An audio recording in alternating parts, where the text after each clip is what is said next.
La intrusa, Jorge Luis Borges. Dicen, lo cual es improbable, que la historia fue referida por Eduardo, el menor de los Nelson, en el velorio de Cristián, el mayor, que falleció de muerte natural hacia 1890 y tantos en el partido de Morón. Lo cierto es que alguien lo oyó de alguien en el decurso de esa larga noche perdida entre mate y mate, y la repitió a Santiago Dabove, por quien la supe. Años después volvieron a contármela en Turdera, donde había acontecido.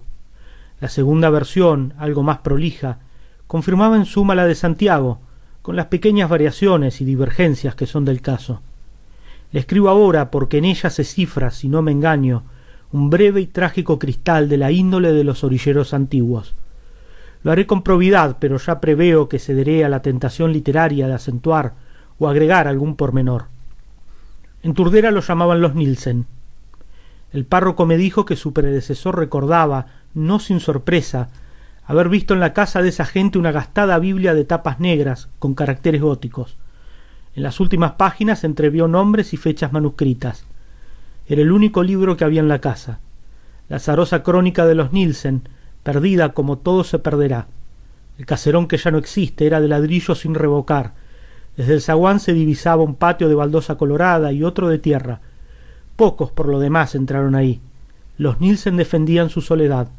En las habitaciones desmanteladas dormían en catres. Sus lujos eran el caballo, el apero, la daga de hoja corta, el atuendo rumboso de los sábados y el alcohol pendenciero. Sé que eran altos, de melena rojiza. Dinamarca o Irlanda, de las que nunca oirían hablar, andaban por la sangre de esos dos criollos. El barrio los temía, los colorados. No es imposible que debieran alguna muerte. Hombro a hombro pelearon una vez a la policía. Se dice que el menor tuvo un altercado con Juan Iberra, en el que no llevó la peor parte, lo cual, según los entendidos, es mucho. Fueron troperos, cuarteadores, cuatreros y alguna vez tahúres. Tenían fama de avaros, salvo cuando la bebida y el juego los volvían generosos. De sus deudos nada se sabe, y ni de dónde vinieron. Eran dueños de una carreta y una yunta de bueyes. Físicamente diferían del compadraje que dio su apodo forajido a la Costa Brava. Esto, y lo que ignoramos, ayuda a comprender lo unidos que fueron. Malquistarse con uno era contar con dos enemigos. Los Nielsen eran calaveras, pero sus episodios amorosos habían sido hasta entonces de zaguán o de casa mala. No faltaron pues comentarios cuando Cristián llegó a vivir con él a Juliana Burgos. Es verdad que ganaba así una sirvienta, pero no es menos cierto que la colmó de horrendas baratijas y que la lucía en las fiestas. Las pobres fiestas de conventillo, donde la quebrada y el corte estaban prohibidos y donde se bailaba todavía con mucha luz. Juliana era de tez morena y de ojos rasgados. Bastaba que alguien la mirara para que se sonriera. En un barrio modesto donde el trabajo y el descuido gastan a las mujeres, no era mal parecida. Eduardo los acompañaba al principio. Después emprendió un viaje a Arrecifes por no sé qué negocio. A su vuelta llevó a la casa una muchacha que había levantado por el camino, y a los pocos días le echó. Se hizo más hosco, se emborrachaba solo en el almacén y no se daba con nadie. Estaba enamorado de la mujer de Cristián. El barrio, que tal vez lo supo antes que él, previó con alevosa alegría la rivalidad latente de los hermanos. Una noche, al volver tarde de la esquina, Eduardo vio el oscuro de Cristián atado al palenque. En el patio el mayor estaba esperándolo con sus mejores pilchas. La mujer iba y venía con el mate en la mano. Cristián le dijo a Eduardo: «Yo me voy una farra a lo de Farías. Ahí la tenés a la Juliana. Si la querés, usala». El tono era entre mandón y cordial. Eduardo se quedó un tiempo mirándolo, no sabía qué hacer. Cristián se levantó, se despidió de Eduardo, no de Juliana, que era una cosa. Montó a caballo y se fue al trote, sin apuro. Desde aquella noche la compartieron. Nadie sabrá los pormenores de esa sórdida unión que ultrajaba las decencias del arrabal. El arreglo anduvo bien por unas semanas, pero no podía durar. Entre ellos los hermanos no pronunciaban el nombre de Juliana, ni siquiera para llamarla, pero buscaban y encontraban razones para no estar de acuerdo. Discutían la venta de unos cueros, pero lo que discutían era otra cosa. Cristián solía alzar la voz y Eduardo callaba. Sin saberlo estaban celándose. En el duro suburbio, un hombre no decía ni se decía que una mujer pudiera importarle, más allá del deseo y la posesión, pero los dos estaban enamorados. Esto, de algún modo, los humillaba.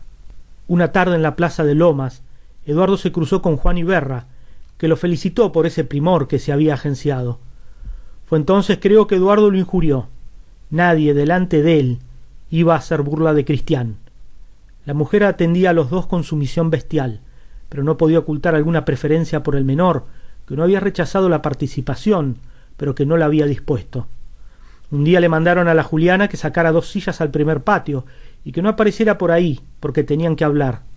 Ella esperaba un diálogo largo y se acostó a dormir la siesta, pero al rato la recordaron. Le hicieron llenar una bolsa con todo lo que tenía, sin olvidar el rosario de vidrio y la crucecita que le había dejado su madre. Sin explicarle nada la subieron a la carreta y emprendieron un silencioso y tedioso viaje. Había llovido, los caminos estaban muy pesados y serían las 11 de la noche cuando llegaron a Morón. Ahí la vendieron a la patrona del prostíbulo. El trato ya estaba hecho. Cristián cobró la suma y la dividió después con el otro. En Turdera los Nielsen, perdidos hasta entonces en la mañana, que también era una rutina de aquel monstruoso amor, quisieron reanudar su antigua vida de hombres entre hombres. Volvieron a las trucadas, al reñidero, a las juergas casuales. Acaso alguna vez se sintieron salvados, pero solían incurrir cada cual por su lado en injustificadas o harto justificadas ausencias. Poco antes de fin de año el menor dijo que tenía que hacer en la capital. Cristián se fue a Morón. En el palenque de la casa que sabemos reconoció al overo de Eduardo. Entró. Adentro estaba el otro, esperando turno. Parece que Cristián le dijo: de seguir así los vamos a cansar a los pingos. Más vale que la tengamos a mano. Habló con la patrona, sacó unas monedas del tirador y se las llevaron. Juliana iba con Cristián. Eduardo espolió al overo para no verlos. Volvieron a lo que ya se ha dicho. La infame solución había fracasado. Los dos habían cedido a la tentación de hacer trampa. Caín andaba por ahí, pero el cariño entre los Nielsen era muy grande. Quién sabe qué rigores y qué peligros habían compartido. Y prefirieron deshogar su exasperación con ajenos, con un desconocido, con los perros, con la Juliana, que había traído la discordia. El mes de marzo estaba por concluir y el calor no cejaba. Un domingo, los domingos la gente suele recogerse temprano, Eduardo, que volvía del almacén, vio que Cristián uncía los bueyes. Cristián le dijo: vení, tenemos que dejar unos cueros en lo del Pardo, ya los cargué, aprovechemos la fresca. El comercio del Pardo quedaba, creo, más al sur. Tomaron por el camino de las tropas, después por un desvío. El campo iba agrandándose con la noche. Orillaron un pajonal. Cristián tiró el cigarro que había encendido y dijo sin apuro: a trabajar, hermano. Después nos ayudarán los caranchos. Hoy la maté. Que se quede aquí con sus pilchas, ya no hará más perjuicios. Se abrazaron casi llorando. Ahora los ataba otro círculo, la mujer tristemente sacrificada y la obligación de olvidarla. La intrusa, Jorge Luis Borges.